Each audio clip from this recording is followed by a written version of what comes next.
பிஞ்சு குழந்தைய எப்படி இவனுங்க அரக்கணுங்களா இல்லை ஒரு தாய் வயிற்றுல தான் இவனுங்க பிறந்தானுங்களான்றது கூட தெரியல.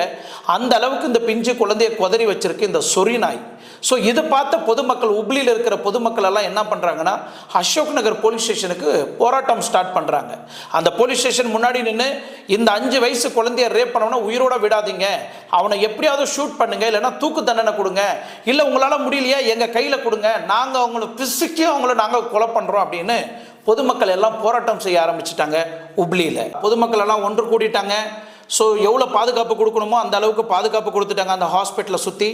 அதுக்கப்புறம் போலீஸ் வந்து அவனை அரெஸ்ட் பண்ணியிருந்தாங்களே அந்த அக்யூஸ்டை, அவனை என்கொயரி பண்ண ஸ்டார்ட் பண்ணுறாங்க. அவன் யார், எந்த ஊருக்காரன், எங்கேருந்து வந்தான், அவனோட ஆதார் கார்டு அட்ரஸ் என்ன, அவன் எங்கே வேலை செய்துட்டு இருக்கிறான், எந்த ஊருக்காரன்னு, இது எல்லாமே இன்வெஸ்டிகேஷன் பண்ணிட்டு இருக்கிறாங்க சப் இன்ஸ்பெக்டர் அன்னபூர்ணா. ஸோ அந்த என்கொயரி பண்ணி பார்க்கும்போது அந்த நபர் யாருன்னு நீங்கள் பார்த்து